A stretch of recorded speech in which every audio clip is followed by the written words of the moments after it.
हमारी तरफ से और समा की तरफ से आपको बहुत बहुत ईद मुबारक। तो मुल्क भर में खुशियों के डेरे हैं। मीठी ईद पर मीठे बोल, हर सू खुशियों की बरसात और चाहत की मिठास है। गिले शिकवे मिट गए हैं, सब गले लग गए हैं। ईद उल फितर पूरे मजहबी जोशो खरोश से मनाई जा रही है। कराची, लाहौर, पेशावर, कोयटा और इस्लामाबाद समेत छोटे बड़े शहरों में नमाज़े ईद के इज्तिमात हुए। मुल्क की तरक्की और सलामती और उम्मत मुस्लिमा के इत्तेहाद के लिए खुसूसी दुआएं की गईं। सदर आसिफ अली जरदारी ने नवाब शाह, जबकि वज़ीर आज़म शहबाज शरीफ ने लाहौर में नमाज़े ईद अदा की। समा की जानिब से अहले वतन को ईद की ढेरों मुबारकबाद।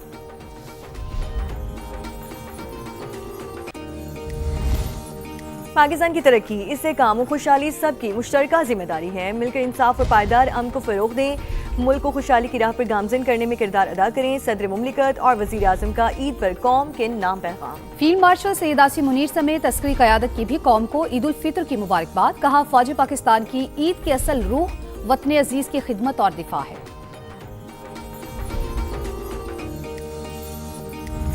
और वज़ीर आज़म शहबाज शरीफ का ईद पर chief of defence forces Syed Asim Munir समेत अस्करी और सियासी क़यादत से टेलीफोनिक राबता, ईद की मुबारकबाद दी और नेक तमन्नाओं का इजहार किया। आज़म शहबाज शरीफ के अस्करी और सियासी क़यादत से टेलीफोनिक राब्ते, ईद उल फितर की मुबारकबाद दी। वज़ीर आज़म ने chief of defence forces field marshal Syed Asim Munir, air chief marshal Zaheer Ahmed Babar Sidhu और naval chief admiral Naveed Ashraf को अलग अलग टेलीफोन किया। ईद के पुरमसरत मौका पर मुबारकबाद देते हुए नेक ख्वाहिशात का इजहार किया। वज़ीर आज़म ने ईद के दिन अहले खाना से दूर वतन के दिफा में मसरूफ अफसरान और जवानों को खराज तहसीन पेश करते हुए उनकी खिदमात को सराहा। वज़ीर आज़म ने सियासी क़यादत से भी राब्तों का सिलसिला जारी रखा। स्पीकर कौमी असम्बली सरदार अयाज सादिक, चारों सूबों के गवर्नर्स, वज़राए आला और मुख्तलिफ सियासी जमातों के कायदीन से गुफ्तगू में ईद की मुबारकबाद दी। चेयरमैन पीपल्स पार्टी बिलावल भुट्टो, सरबराह JUI मौलाना फजलुर रहमान और सदर IPP अब्दुल अलीम खान, खालिद मकबूल सदीकी, अमल वली खान, खालिद हुसैन मगसी और चौधरी सालिक हुसैन समेत दीगर रहनुमाओं से भी टेलीफोनिक राब्ता किया। टेलीफोनिक गुफ्तगू में बाहमी नेक ख्वाहिशात का तबादला भी हुआ। वज़ीर आज़म ने इस मौका पर मुल्क की सलामती, तरक्की और अवाम की खुशहाली के लिए मिलकर काम करने के अज़्म का इजहार भी किया। सरहद पार से दहशतगर्दों को मुल्क की सलामती को नुकसान नहीं पहुँचाने देंगे। फील्ड मार्शल आसिम मुनीर का दो टोक पैगाम। सैयद आसिम मुनीर ने ईद उल फितर कुरम में फौजी जवानों और अफसरान के साथ गुजारी। मुल्क में अमन इस्तेहकाम और अवाम की तरक्की और खुशहाली के लिए दुआएं। सिपा सलार ने ऑपरेशनल कामयाबियों को शोहदा की अजीम कुर्बानियों का नतीजा करार दिया। अफगान सरजमीन पाकिस्तान के खिलाफ इस्तेमाल नहीं होनी चाहिए। किसी को मुल्क की सलामती को नुकसान पहुंचाने नहीं देंगे। फील्ड मार्शल का तालिबान रजीम को दो टोक पैगाम। सैयद आसिम मुनीर का अगले मोर्चों का दौरा। कुरम में पाक अफगान सरहद पर तैनात अफसरों और जवानों के साथ ईद मनाई, गले लगाकर मुबारकबाद दी। मुल्क की सलामती और खुशहाली के लिए दुआ। जवानों के पेशा वाराना महारत और बुलंद हौसले की तारीफ। ऑपरेशन गजब लिल हक में कामयाबियों पर शाबाश दी। फील्ड मार्शल ने कहा, ऑपरेशन गजब लिल हक का मकसद दहशतगर्दों के नेटवर्क का खात्मा और सरहदी इलाकों में देरपा अमन यकीनी बनाना है। पाकिस्तान इलाकाई अमन और इस्तेहकाम के लिए पुरअज़्म है। चीफ ऑफ डिफेंस फोर्सेस ने ऑपरेशनल कामयाबियों को शोहदा की अजीम कुर्बानियों का नतीजा करार दिया।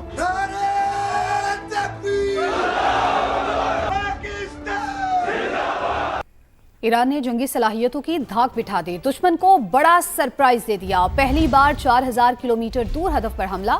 बहरे हिंद में डियागो गार्शिया जजीरे पर अमेरिका और बरतानिया के मुश्तरका अड्डे पर बैलिस्टिक मिसाइल दाग दिए। ईरान की जानिब से इसराइल पर भी मिसाइलों की बरसात। वस्ती इसराइल में ईरानी मिसाइल हदफ पर लग गए। कई इमारतें तबाह हो गईं। ईरान ने इसराइल का F-16 तैयारे को हिट करने का दावा भी कर दिया है। उधर अरब अमारात ने मजीद मिसाइल और ड्रोन्स मार गिराने का दावा भी किया है।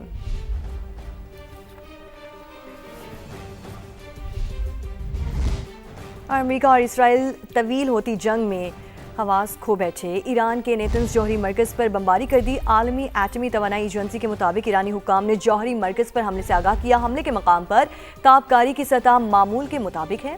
अमेरिका और इसराइल ने तेहरान में भी मुतादिद मकामात पर बमबारी की। कई रिहायशी इमारतें निशाना बनी। शिमाली शहर रामसर में एक बच्चा वालिदैन समेत शहीद हो गया।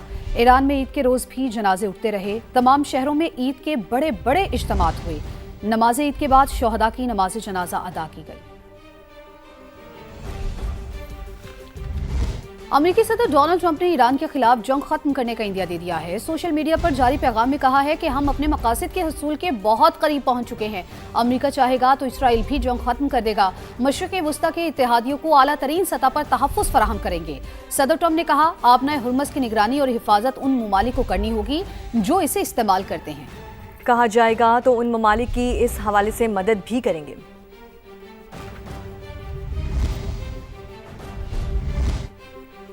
ईरान ने आपने हर्मुज़ को बंद नहीं किया, सिर्फ अमरीकी जंग से वाबस्ता ममालिक के जहाज़ों पर पाबंदी है। दीगर ममालिक को सिक्योरिटी खदशात के बावजूद सहूलत फराहम की जा रही है। तेहरान जापानी जहाज़ों की आमदोरफ्त में सहूलत देने के लिए भी तैयार है। ईरानी वज़ीर ख़ारजा का जापानी मीडिया को इंटरव्यू। अब्बास अरागची ने कहा, कई ममालिक सालिसी की कोशिश कर रहे हैं, अमरीका ने संजीदगी जाहिर नहीं की। ईरान जंगबंदी नहीं बल्कि जंग का मुकम्मल और मुस्तकिल खात्मा चाहता है। जमानत दी जाए कि दोबारा हमला नहीं होगा, नुकसानात का इजाला भी किया जाएगा। खित्ते में तमाम मुसलमान ममालिक हमारे भाई हैं, हमारा आपके साथ कोई तनाज़ा नहीं। ईरानी सदर का ईद उल फितर पर मुसलमान मुल्कों के नाम पैगाम। मसूद पज़ेश्कियान ने कहा, हमारे इख्तिलाफात से सहूनी दुश्मन को फ़ायदा पहुँच रहा है। अल्लाह से दुआ है ईद उल फितर हमें मुत्तहिद रहने की ताकत दे। रूसी सदर पुतिन ने ईरानी हम मनसब को ईद और नौरोज़ की मुबारकबाद दी। अपने पैगाम में रूसी सदर ने कहा कि मॉस्को तेहरान का वफादार दोस्त और काबिल एतमाद शराकतदार रहेगा। आगे बढ़ें और आपको बताएं, वज़ीर आज़म शहबाज शरीफ की मियां नवाज शरीफ से जाती उम्रा में मुलाकात, ईद की मुबारकबाद दी। मुल्क की मजमूई सूरत हाल पर तबादला ख्याल किया गया। मुलाकात में वज़ीर आला पंजाब मरियम नवाज भी मौजूद थीं। वज़ीर आज़म ने नवाज शरीफ को खित्ते की सूरत हाल और अवाम को पेट्रोल में दिए जाने वाले रिलीफ से मुतालिक आगाह किया। सदर नून लीग ने कहा, अवाम को ज्यादा से ज्यादा रिलीफ देने की कोशिश करें। वज़ीर आज़म और वज़ीर आला पंजाब अवाम की मुश्किलात कम से कम करने के लिए भरपूर इक़दाम जारी रखें। वफाकी वज़ीर इत्तलात अता ताड़र कहते हैं, वज़ीर आज़म ने कहा कि ईद पर अपनी कौम पर बोझ नहीं डाल सकते। हो सकता है आलमी मंडियों में तेल की कीमतें मजीद बढ़ जाएं। कौम मुत्तहिद होकर तेल की बचत के इक़दाम करें। वज़ीर पेट्रोलियम आली परवेज़ मलिक बोले, पूरा खित्ता आग की लपेट में है। ईद के दिन हमारी खुशियाँ मधम हैं। वज़ीर आज़म इस बारे में बड़े फिक्रमंद भी रहे। उन्होंने कहा कि जी हम बिल्कुल किफ़ायत शारी सादगी को अपनाएंगे और अवाम पर बोझ नहीं डलने देंगे। सिर्फ वफाकी हुकूमत ने 69 बिलियन रुपीस दिए हैं अवाम पर बोझ ना डालने के लिए। ये बड़ा मुश्किल था, मगर वज़ीर आज़म साहब ने कहा कि मैं ईद के ऊपर अपनी कौम पर बोझ नहीं डाल सकता। आने वाले दिनों में ये हो सकता है कि आलमी मंडी में मजीद जो है वो तेल की कीमतें ऊपर जाएं। ये बचत अब हमें पूरी कौम को करनी होगी। यकीनन आज इस ईद के दिन हमारी खुशियाँ मधम हैं। वज़ीर आज़म साहब ने जो जुर्रतमंदाना फ़ैसले किए हैं वो बिल्कुल उससे मुख्तलिफ हैं जो इसी किस्म की सूरत हाल में 2022 के अंदर उस वक़्त की हुकूमत मौजूद थी। उसने जिस किस्म से इक़दामात किए थे और बग़ैर किसी तैयारी के मुल्क को दिवालियापन के नहज की तरफ ले गए थे। रावलपिंडी की अडयाला जेल में कैद बानी पीटीआई का उनके बेटों से टेलीफोनिक राब्ता करवा दिया गया। जेल ज़राए के मुताबिक बानी के बच्चों के साथ 25 से 30 मिनट तक उनकी गुफ्तगू जारी रही। जेल ज़राए के मुताबिक बानी पीटीआई के दोनों बेटे कासिम और सुलेमान टेलीफोनिक गुफ्तगू में मौजूद थे। बच्चों ने अपने वालिद से उनकी सेहत का अहवाल दरियाफ्त किया। बानी पीटीआई ने बच्चों से बात करके खुशी का इजहार किया। तमाम दरवाजे बंद हो चुके, अब बानी की रिहाई के लिए तहरीक चलाएंगे। चंद रोज में इसका ऐलान कर दिया जाएगा। चेयरमैन पीटीआई बैरिस्टर गौहर ने सड़कों पर आने का बिगुल बजा दिया। कहा, दहशतगर्दी जहां से भी हो उसे रोकना पाकिस्तान का हक है। स्ट्रीट मूवमेंट की जिम्मेदारी सीएम साहब को दी गई है। अब सीएम साहब ने उसका एक हिस्सा का ऐलान किया हुआ है कि इंशाल्लाह ताला हम रिलीज़ के लिए तहरीक चलाएंगे। अब चंद दिनों में इंशाल्लाह ताला उसका बाकायदा अनाउंस होगा और उसकी प्रॉपर तहरीक इंशाल्लाह ताला शुरू होगी। जहाँ भी दहशतगर्दी को उसकी सदेबाप होने चाहिए। पाकिस्तान का राइट है अपना हक दिफा। हम मुतालबा भी करते रहे हैं और हमें तवक्को भी है कि तालिबान जहाँ भी हो जैसे भी हो, लेकिन हमारा उनसे ये मुतालबा ज़रूर रहा है कि पाकिस्तान ने हमेशा से अफ़गानिस्तान के दुश्मन को अपना दुश्मन समझ करके अफ़गानिस्तान के लिए लड़े हैं। तो हम तवक्को रखते हैं कि अफ़गानिस्तान की सरजमीन पाकिस्तान के खिलाफ इस्तेमाल नहीं होगी। लाहौर में चटपटे खानों के दौर चल रहे हैं। लाहौर से वेलरिंग एंजूस हमारे साथ मौजूद हैं। वेलरिंग, लाहौरियों के खाबे तो मशहूर हैं, शहरियों का किस खाने पर ज्यादा जोर चल रहा है, ये जरा बताइए।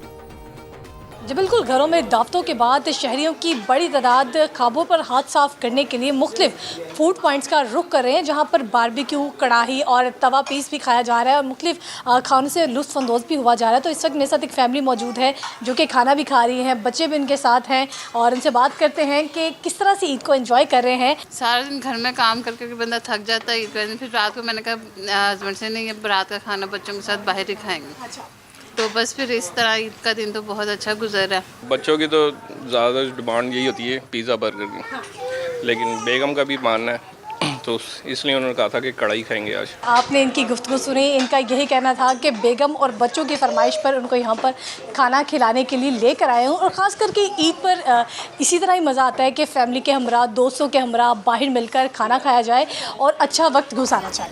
जी बहुत शुक्रिया आपका। इस्लामाबाद का रुख करते हैं तो इस्लामाबाद के शहरी भी मीठी ईद को चटखारेदार बनाने में जुट गए। अलीना शाहिद इस वक्त एक फूड पॉइंट पर मौजूद हैं, उनसे जानते हैं कि ख्वाबों में वहाँ पर क्या चल रहा है।